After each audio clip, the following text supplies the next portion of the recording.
Welcome back, students. This is our third lecture from the chapter number 1, homeostasis, and today we are going to study about osmoregulations in plants.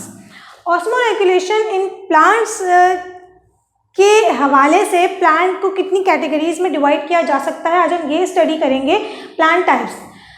Osmoregulation in plant के हवाले से क्यों divide कर रहे हैं, क्या इसका क्या बनता है रीज़न कि बहुत सारे प्लांट्स दुनिया में पाए जाते हैं और बहुत डिफरेंट एनवायरनमेंट्स में पाए जाते हैं। So we can divide them as per the availability of water और how well they are adopted to a certain environment as per the availability of water from that environment. यानी जिस environment में जितना पानी अवेलेबल है उस हिसाब से उन प्लांट्स ने अपने आप को कितना वेल अडॉप्ट किया है और जिस रीजन में जो प्लांट्स पाए जाते हैं हम उन्हें उसी तरीके से कैटेगराइज कर सकते हैं। सो इस वाटर अवेलेबिलिटी के लिहाज से जब हम प्लांट्स को डिवाइड करते हैं और नेम करते हैं तो हम कहते हैं कि ऑस्मोरेगुलेशन की बुनियाद पे हमने इन प्लांट को कैटेगराइज किया है।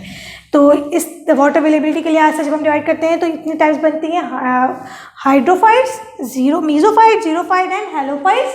And in halophytes a particular type mangroves. Hydrophytes वो प्लांट्स हैं जिन्होंने अपने आप को बहुत अच्छे से अडॉप्ट किया है एक्वेटिक एनवायरनमेंट के लिहाज से। They are very much well adopted to live, survive, reproduce in aquatic environment, in a pond, in lakes, in sea, in marine system, in freshwater habitat, whatever the environment is. So अब इस environment के लिहाज से अगर उन्होंने अपने आप को अडॉप्ट किया है तो कुछ चेंजिंग्स होंगे। सब प्लांट क्या एक जैसे तो नहीं होंगे, तो इनकी चेंजिंग्स को हम फर्दर स्टडी करेंगे। पहले हम बेसिक डेफिनेशंस और बेसिक डिवीजन समझ लें। मीसोफाइट वो प्लांट्स हैं जिन्होंने अपने आप को अडॉप्ट किया है मॉडरेट सप्लाई ऑफ वाटर के लिए, यानी एक मॉडरेट एनवायरनमेंट में रहने वाला पौधा जिसको बहुत ज़्यादा गर्मी बहुत ज़्यादा सर्दी नहीं, एक normal average environment, average supply of water and a constant supply of water के साथ वो सर्वाइव कर सकता है, थ्राइव कर सकता है, रिप्रोड्यूस कर सकता है। So that plants are called as मीसोफाइट।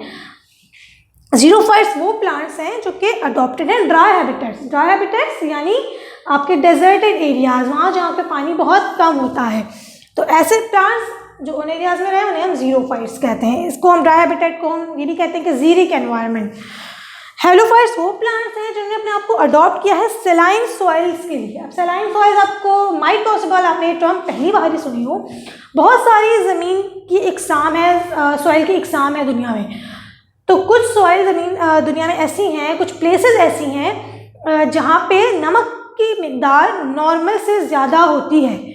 तो हर प्लांट ऐसे एनवायरनमेंट में अपने आप को नहीं सर्वाइव कर सकता। सो वो प्लांट जो कि ऐसी ज़मीन में उगते हैं जहाँ पे नमकियात ज़्यादा हैं ज़मीन में, उन प्लांट्स को हम कहते हैं कि वो हेलोफाइट्स हैं। अब हम हाइड्रोफाइट्स की अगर अडॉप्टेशंस की बात करें कि क्या उनके बेसिक कैरेक्टर्स हैं, तो हाइड्रोफाइट जो है वो बहुत ज़्यादा वेल इस्टेब्लिश नहीं होते हैं। उनका जो बॉडी है वो बहुत थिन एंड लीन होती है, body not well developed, body is not well developed, stomata are present and always open. Stomata are always open. Now why they are always open? Because जब एक चीज़ बहुत ज़्यादा पानी के अंदर रह रही है तो ऑब्वियसली उसको कंटिन्यूसली वाटर की सप्लाई हो रही है। जब कंटिन्यूसली वाटर की सप्लाई हो रही है तो प्लांट की तो इतनी नीड तो नहीं है कि वो जितने ज़्यादा पानी में वो घिरा हुआ है वो सारा का सारा वो यूटिलाइज करे। So obviously these hydrophytes do get water fastly, repeatedly and do get evaporated as in the speed as they absorb it. तो मतलब जितनी ही स्पीड से वो लेते हैं उतनी ही स्पीड से उसको एवापोरेट भी करते जाते हैं, इसलिए इनके स्टोमेटा हमेशा ओपन रहते हैं। रूट्स जो है इनकी या तो नहीं होती हैं या अगर होंगी तो बहुत फैदरी होंगी, यानी परों जैसी, बहुत ही परों जैसी कह लें आप इन्हें, या फिर धागों जैसी बहुत पतली, नॉट वेरी वेल डेवलप्ड। और ये रूट्स अगर प्रेजेंट होंगी तो इनका काम भी ये फंक्शन भी करती हैं कि ये ऑक्सीजन का इंटेक कर सकें, right. Cuticle is also absent here. Cuticle क्या है? क्यूटिकल एक वैक्सी लेयर है प्लांट्स की सरफेस के ऊपर प्रेजेंट होती है, mostly on the surface of the leaves. ये एक वैक्सी लेयर होती है। क्यूटिकल का काम ये होता है कि वो एवापोरेशन रेट को रिड्यूस करती है, ट्रांसपायरेशन रेट को रिड्यूस करती है, क्योंकि अगर प्लांट बहुत तेज़ी से ट्रांसपायर करेंगे, जो लैंड हैबिटेट पे रहने वाले प्लांट हैं, नॉर्मल प्लांट जैसे कि मीजोफाइट या जीरोफाइट या हेलोफाइट, इन प्लांट की अगर हम बात करें, तो अगर कोई प्रोटेक्टिव लेयर इनके ऊपर प्रेजेंट नहीं होगी तो ट्रांसपायरेशन रेट बहुत तेज़ हो जाएगा और plant can feel desiccated, can feel dry, और उसका अगर वाटर लेवल लो होगा तो ऑब्वियसली वो सर्वाइव कैसे करेगा। So that is why to protect the cells and to reduce the transpiration rate there is a waxy layer, because wax is a barrier in between the water. उसकी bonding water के साथ इतनी अच्छी नहीं होती है, इसलिए एक बैरियर मौजूद होता है प्लांट्स के अंदर, जिसे हम कहते हैं क्यूटिकल। तो लेकिन इनके पास क्यूटिकल नहीं होती। क्यों नहीं होती? क्योंकि इन्हें ये बैरियर नहीं चाहिए। इनको तो चाहिए कि ज़्यादा ट्रांसपायर करें हाइड्रोफाइट्स को, इसलिए इनके पास क्यूटिकल की कोई ज़रूरत नहीं है। नाउ मेसोफाइट्स, क्यूटिकल की बात कर रहे हैं तो क्यूटिकल से ही स्टार्ट कर लेते हैं कि cuticle is present. Not necessary कि आप एग्जाम में इन्हें इसी तरतीब से लिखें जिस तरतीब से मैं लिख रही हूँ। Body is very much well developed. Body मतलब leaves, stem and leaves both are well developed. Roots are well develop, और यूँ कह लें कि हमारे पास एक tap root system, tap and adventitious दोनों तरीके का रूट सिस्टम प्रेजेंट होता है।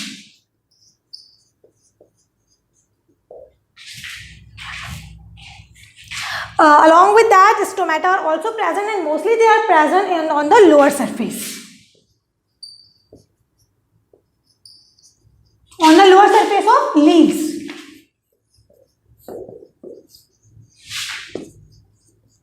Stomata on lower surface of leaves are present, and few stomata are also present on the upper surface, and this categorization differs as the plant differs. मतलब is different in different species. Her species के लिए हमें अलग stomata की types होती हैं, अलग तादाद होती है। किसी के अंदर सिर्फ नीचे प्रेजेंट होते हैं, नीचे लोअर सरफेस पे प्रेजेंट होते हैं, और किसी के अंदर on the both surfaces present होते हैं। So there are multiple variations as per the type of the plant. Some mesophytes also have hairs on the surface of the leaves as per the environment, as per the surrounding environment, कि जिस environment में वो रह रहे हैं, अगर वो बहुत ज़्यादा harsh environment में है तो एक और एक प्रोटेक्टिव लेयर ऐड हो जाती है, क्योंकि अगर लीव्स सरफेस पे प्रेजेंट होंगे तो वो भी एक लेयर ऐड ऑन कर रहे हैं क्यूटिकल के ऊपर, तो उससे भी ट्रांसपायरेशन रेट कम होता है। So there are these minor variations are present as per the environment in which a certain plant is living. ठीक है, तो मेसोफाइट में भी डिफरेंट मजीद वेरिएशंस हैं, लेकिन ये बेसिक इसकी अडॉप्टेशन हैं जो कि तमाम मेसोफाइट्स में कॉमन है। मेसोफाइट्स की टाइप अगर आप बात करें तो नॉर्मल गार्डन प्लांट्स जो कि हमारे घरों में लगे होते हैं, रोड साइड्स पे आपको लगे हुए नज़र आते हैं गमलों में, नर्सरीज में, और हमारे जितने भी क्रॉप प्लांट्स हैं या हमारे जो फ्रूट ट्रीज़ हैं, ऑल ऑफ दीज आर मेसोफाइट्स। अगर हम इनका नाम लेना शुरू करें, आम हो गया, ठीक है, अनार हो गया, रोज़ हो गया, so all of these plants are considered as crop plants. जितने भी हैं हमारे, जैसे कि आप क्रॉप प्लांट्स अंदर सब्जी, जितनी भी सब्जियों की अगर आप बात कर लें, so all of these are well adopted to a land habitat and they need constant supply of water, so these are mesophytes. और अगर हम हाइड्रोफाइट्स की बात करें तो इसी एग्जाम्पल्स के अंदर आप वाटर लिली आप ले लें, वाटर लिली हो गया, या फिर क्रॉप प्लांट्स भी कुछ होती हैं हाइड्रोफाइट, जैसे कि राइस प्लांट्स, कि वो हमेशा ऐसी जगह पे उगाए जाते हैं जहाँ पे दरिया का किनारा होता है और डिप्ट होती है उनके हाफ बॉडी वाटर के अंदर। So rice plants are also had hydrophytes. So there are many types of plants in all the categories. जब हम बात करते हैं जीरोफाइट्स की, जीरोफाइट्स वो प्लांट्स हैं जो कि डेजर्ट एरियाज़ में उगते हैं, ये भी आपको बताया गया। तो डेजर्ट एरिया में उगते हैं तो इसका मतलब है कि इनको तो पानी के लिए बहुत जद्दोजहद करनी पड़ेगी और पानी बचाना पड़ेगा अपने लिए। तो पानी बचाने के लिए इन्होंने अपने अंदर क्या चेंजेस किए हैं? सबसे पहले तो पानी लेने के लिए इन्होंने क्या एक सिस्टम डेवलप किया है। सबसे पहले इनका बहुत ही लॉन्ग, या यूँ कह लें कि deep word would be more suitable, deep root system, deep tap root system. Tap root system का मतलब होता है कि एक बेसिक रूट है, वो स्टार्ट हो रही है और फिर उसमें से बाकी रूट निकल रही हैं। तो टैप एंड एडवेंटिशियस रूट्स का डिफरेंस आपको बताने के लिए ये ड्राइंग आपको सूट करेगी कि ये प्लांट है, इसकी अपर बॉडी है, ठीक है, और ये एक बेसिक रूट है, यहाँ से फिर बकिया रूट्स निकल रही हैं। तो इस तरीके के सिस्टम को हम कहते हैं कि ये टैप रूट सिस्टम है, ठीक है। और दूसरे तरीके का रूट सिस्टम वो रूट सिस्टम है जिसके अंदर डायरेक्टली रूट्स ऐसे ब्रेक हो रही हैं, ठीक है, कोई मेन रूट सिस्टम नहीं है। इसको हम कहते हैं कि ये एडवेंटिशियस रूट सिस्टम है।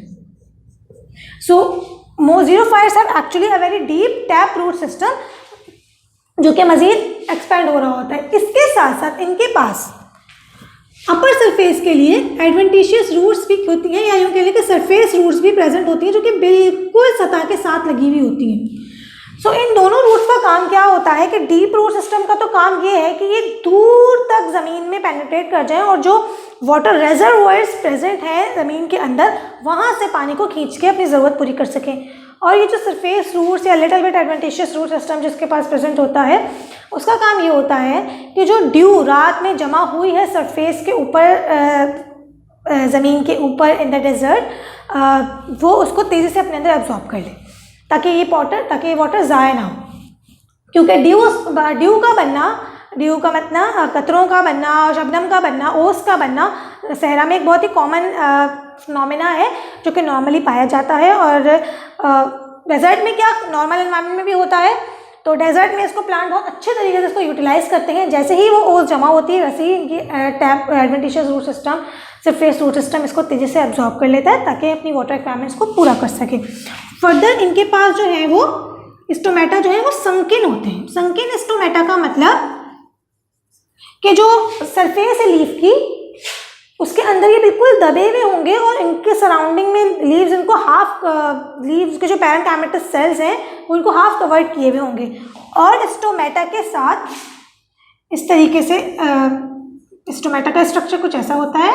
इसके साथ ही साथ इनके पास यहाँ पे हेयर्स भी निकल रहे होते हैं from the stomata and from the surrounding sides of stomata, ताकि मजीद प्रोटेक्शन हो सके, वाटर कम से कम ट्रांसपायर हो। इसका मकसद ये है। स्टोमेटा संकीर्ण होते हैं और कवर्ड होते हैं हेयर्स से, और इसके पास जो क्यूटिकल है वो बहुत ज़्यादा थिक होती है। Thick cuticle is present in the xerophytes ताकि ट्रांसपायरेशन रेट अगेन कम से कम ट्रांसपायरेशन रेट हो।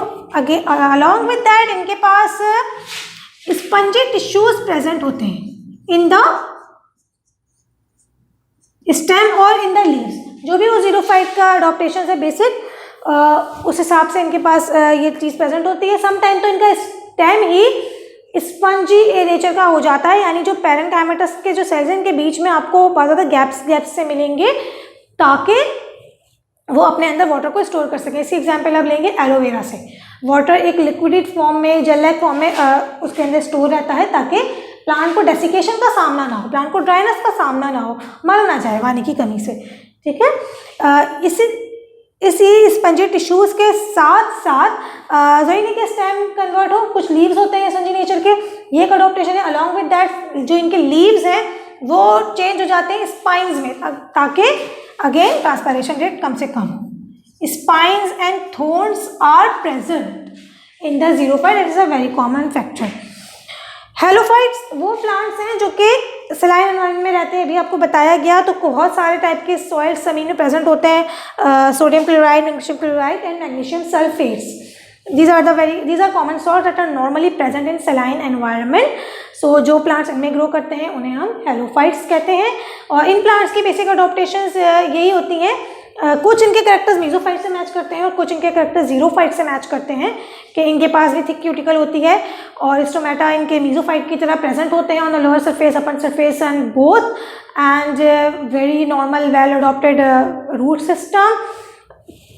जो इनका बेसिक कैरेक्टर है वो ये है कि इनकी सरफेस के ऊपर कुछ स्पेशलाइज्ड सॉल्ट ग्लैंड्स प्रेजेंट होते हैं।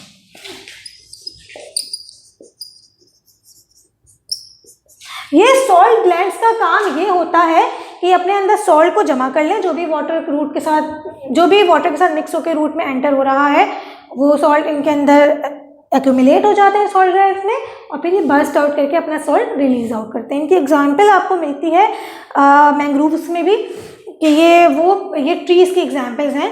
या मैंग्रोव्स के जंगलात आपको मिलेंगे कराची में समाहिल समंदर की तरफ, जिन्हें हम उर्दू में कहते हैं तेमर के जंगलात। इनका करैक्टर ये होता है कि इनके पास रूट प्रेजेंट होती है स्पेशल टाइप्स की, जिन्हें हम कहते हैं निमेटोफोर्स, और स्टिल्ट रूट्स भी, यानी वो रूट्स जो कि शाखें, जैसे आप बरगद के दरख्त में देखें शाखों में से, ट्री के ऊपर में से रूट्स बाहर निकल रही होती हैं बाकायदा ऊपर से, जिन्हें बच्चे पकड़ के झूल रहे होते हैं अक्सर बचपन में, ठीक है। तो वो वाली रूट्स, और दूसरी निमेटोफोर्स ज़मीन के अंदर से रूट बाहर निकल आती है कड़ी, उसके अंदर भी पोर्स प्रेजेंट होते हैं ताकि ऑक्सीजन को एब्जॉर्ब किया जा सके। ऑक्सीजन की किल्लत इनको इसलिए होती है क्योंकि ये ज़रा मार्शी एरियाज़ में ग्रो कर रहे होते हैं, दलदली इलाके में, तो ऐसी ज़मीन के अंदर ऑक्सीजन की कमी होती है, तो इसलिए वेल अडॉप्टेड इनकी रूट्स हैं, निमेटोफोर्स बाहर आ जाते हैं। अगेन सॉइल ग्लैंड्स की बात आपको समझ आ गई। तो वाटर इस तरीके से ये अडॉप्टेशन है, इस तरीके से ऑस्मो रेगुलेशन के लिहाज से प्लांट्स को डिवाइड किया गया है। Hope you guys have understand this chapter, so we will see you in the next lecture, students.